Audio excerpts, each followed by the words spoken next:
Mes très chers compatriotes, il vous souviendra qu'en date du 24 mars 2020, j'avais, par l'ordonnance numéro 20/014 du 24 mars 2020, proclamé l'état d'urgence sanitaire sur toute l'étendue du territoire national pour faire face à l'épidémie de Covid-19. Cette grave crise sanitaire qui affecte le monde entier a rendu indispensables les mesures prises au niveau national pour agir au quotidien. Ainsi, après la première vague des mesures décrétées dans l'ordonnance précitée, j'en ai pris d'autres, rendues nécessaires par l'évolution de l'épidémie dans notre pays. De manière générale, toutes ces mesures associées à la bravoure des équipes impliquées dans la riposte multisectorielle ont permis de ralentir la progression de l'épidémie à Kinshasa et de freiner son expansion dans toutes les provinces. Grâce à ces efforts, nous sommes parvenus à réduire la mortalité très élevée au début de l'épidémie de 11% à 2,4% actuellement, avec un nombre de plus en plus croissant de guéris. Davantage, nous notons une tendance à la baisse du nombre de nouveaux cas au cours de ce mois de juillet. Ce bilan nous place sur le plan africain à la 9e place en termes de nombre de cas et à la 12e place en termes de nombre de décès, déjouant ainsi toutes les prévisions catastrophiques qui ont été prédites pour notre pays au début de l'épidémie. Mes très chers compatriotes, cette nouvelle maladie qui a surpris toute l'humanité a causé des conséquences néfastes sur le plan sanitaire, économique et social. Aucun pays n'est épargné, même ceux qui disposent des meilleurs systèmes de santé et de protection sociale. Les mesures prises ont obligé nos enfants, nos parents, les agents publics et ceux du secteur privé à rester confinés chez eux. Elles ont impacté et continuent d'impacter sur le fonctionnement des institutions de la République, sur les entreprises publiques et privées, ainsi que sur les relations bi- et multilatérales. Les leçons et expériences de 4 mois de lutte nous ont appris que nous devons vivre avec peur ni stigmatisation.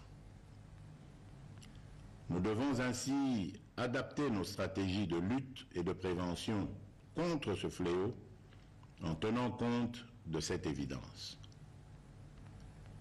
Face à cette réalité, un consensus s'est dégagé entre le Parlement, le gouvernement et la société civile, ainsi que le secteur privé et les partenaires techniques sortir de l'état de lutte contre la Covid-19 à travers des mesures sanitaires, administratives et de police non dérogatoires aux libertés individuelles et collectives. Mes très chers compatriotes, aujourd'hui, 21 juillet 2020, à minuit, prend fin l'état d'urgence proclamé pour faire face à l'épidémie de Covid-19 en date du 24 mars 2020 et renouvelé à 6 reprises. Les mesures irrélatives cessent d'avoir effet. Cependant, il doit être clairement entendu que la fin de l'état d'urgence ne veut pas dire la fin de l'épidémie de Covid-19 dans notre pays.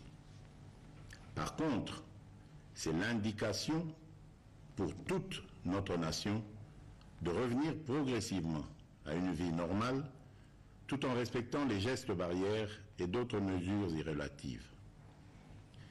Il est donc question de faire l'équilibre entre notre santé physique, celle de notre économie et la stabilité de notre société.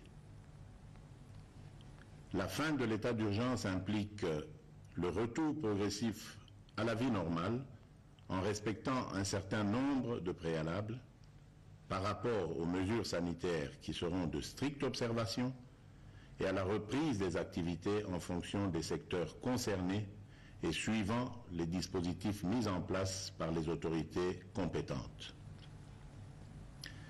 Mes très chers compatriotes, ces préalables comprendront l'engagement des responsables à faire respecter les mesures spécifiques prises par le gouvernement, le renforcement de la sensibilisation et de la communication sur la maladie et sa prévention, ainsi que l'implication des différents acteurs engagés dans la lutte contre la Covid-19 à tous les niveaux. Quant aux mesures qui doivent accompagner le retour progressif à la vie normale, j'instruis ce qui suit. Premièrement, à partir de ce 22 juillet 2020, la reprise des activités commerciales, magasins, banques, restaurants, cafés, bars, entreprises, etc., la reprise des rassemblements, réunions et célébrations,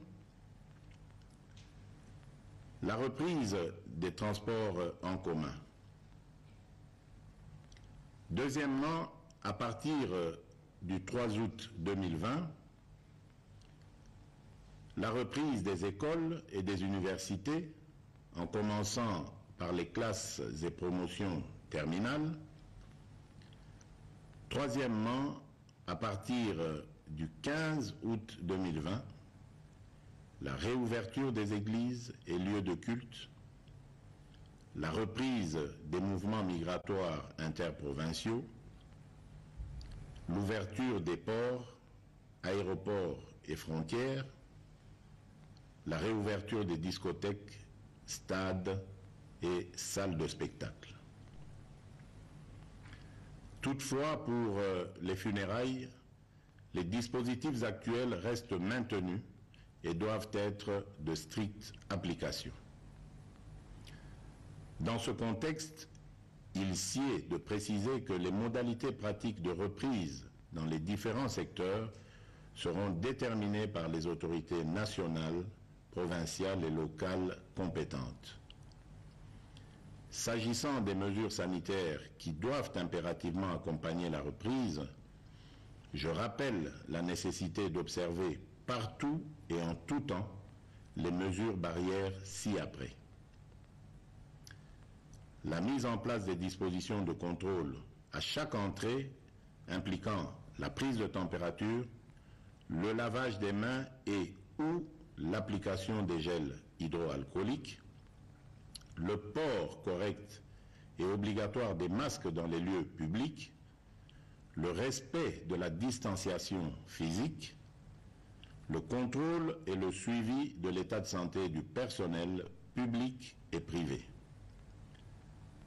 ainsi que la décontamination et la désinfection régulière des lieux d'activité.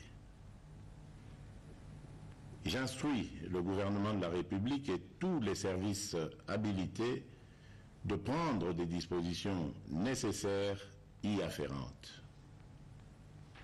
Aussi, je réaffirme mon engagement à la mise en œuvre du programme multisectoriel d'urgence et d'atténuation des impacts de la Covid-19 en République démocratique du Congo que j'ai lancé le 18 juin 2020. Ce programme, qui est toujours en cours de mise en œuvre par le gouvernement, s'articule autour des trois axes ci-après. 1. Riposte, surveillance et renforcement du système de santé. 2. Soutien à la stabilité économique et relance de la macroéconomie. 3. Atténuation des risques et soutien aux populations. À cet effet, j'ai instruit ma task force, le comité multisectoriel, le secrétariat technique, le ministre de la Santé et le ministre du Plan, ainsi que l'ensemble du gouvernement, de demeurer en alerte et de redoubler d'efforts dans la surveillance et la prise en charge de cette épidémie.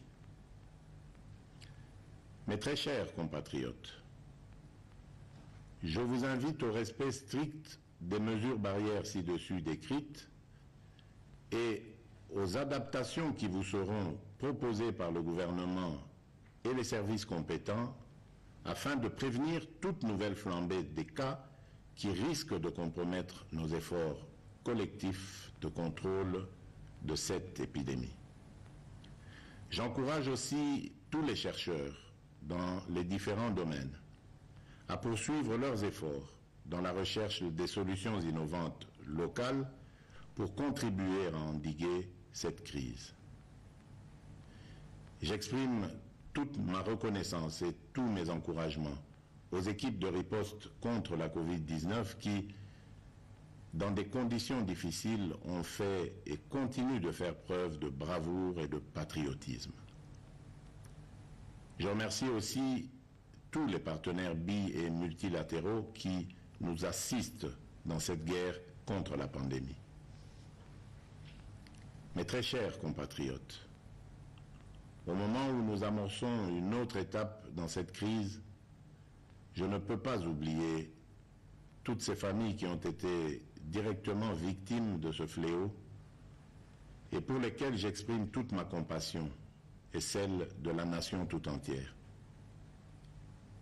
Mes pensées vont également et spécialement au personnel soignant qui, du reste, ont payé un lourd tribut en vies humaines dans l'exercice de leurs fonctions. Mes très chers compatriotes,